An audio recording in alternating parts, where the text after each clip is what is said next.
Okay then, what is going on? Arte here and welcome to a new Call of Duty Ghost tutorial. So in today's video I'm going to be explaining to you how you can unlock the Devgru Dominator helmets.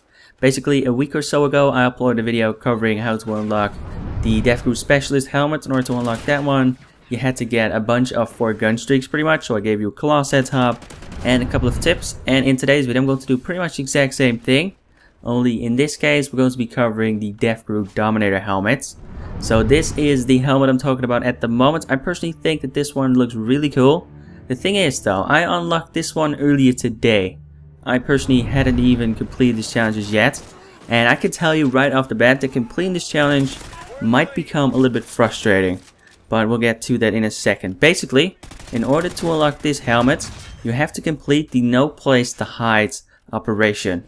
Now what this means that you have to kill 6 different opponents in one life as the maniac. Now when I first read this challenge I thought, okay, you know what, I'll just have to get 6 kills in one life as a maniac. But that's not the case. You have to kill 6 different opponents like it says in the challenge. Only I'm a little bit oblivious to those things, so I didn't figure that out straight away.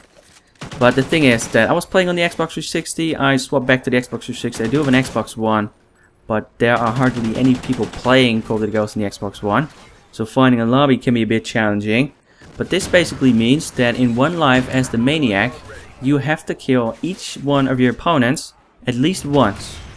And as you all know, there's usually like one camper sitting in the back of the map, and killing that one is going to be the hardest thing ever.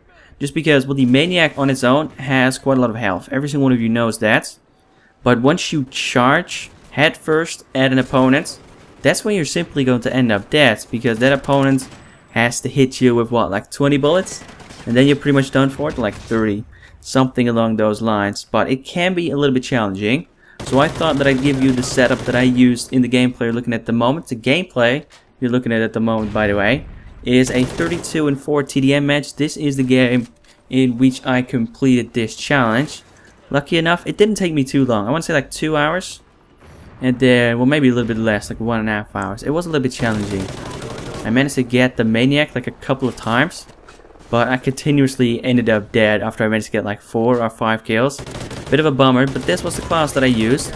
I used the AK-12 with the foregrip and the silencer. This on its own is a very solid setup. The AK-12 is a very versatile weapon just as it is. You can also go for anything else, but I'd say either go for the AK-12 or the Honey Basher, because those 2 weapons are probably the most versatile weapons in Call of Duty Ghosts. They work at literally any range. Close range, mid range, and also at long range. So I'd say go for one of these 2. Then as always, I'm not using a secondary lethal or tactical. Hardly use any one of those 3. Just because I personally prefer to just stack up on perks. I think that perks are more valuable than either one of those 3. And then for perks, I first will have Ready Up, then Scavenger, then Amplify, then Focus, and then finally Hardline. And in this case Hardline is going to be helping you out quite a bit, because well, at the end of the day you need to get the maniac suit a couple of times before you will be able to complete this challenge. And Hardline will make it a little bit easier. It's first off going to drop down the amount of kills you need to get to 9 instead of 10. But also if you get 2 assists, that will count as a kill, which should also help you out a little bit. And then for my strike package, I of course have the assault strike package. And then with the guard dog, the battle hind, and the maniac. Now, if I'm not mistaken, my guard dog didn't really do a whole lot. The assault streaks within this game aren't too great. They're actually pretty bad. But if you want to get the maniac a little bit easier, then you might want to swap the battle hind for the Trinity rocket or the sentry gun. Just because, well, at the end of the day, if you get the battle hind, again, the maniac is pretty easy. But going from the guard dog to the battle hind can be a little bit tough, because well, I personally tend to die a lot when I'm like 1 or 2 off my streak, so keep that in mind as well. But this setup should just about do it. I do have to admit that I did have a little bit of trouble completing the challenge. I mean, just think about this for a little while. If you are already running around in your maniac suit and one of your opponents leaves and you haven't killed that person just yet, then that already means that you can't complete the challenge anymore. So that's something you gotta keep in mind as well. It will be a little bit frustrating at times. But a few tips, I'd say focus completely on your accuracy and gun skill. I'm not using stalkers, so you cannot rely on that. You should fully focus on just aiming properly, staying on target. Ready up, quick draw and focus should help you out with that. But definitely make sure that you keep that in mind. And then once you are running around as a maniac, try not to pretty much just run around as if you are a maniac. I know, it sounds a little bit controversial, but if you rush around too much, people will notice you, people will be able to get their shot on targets, and you're simply going to get taken out rather quickly.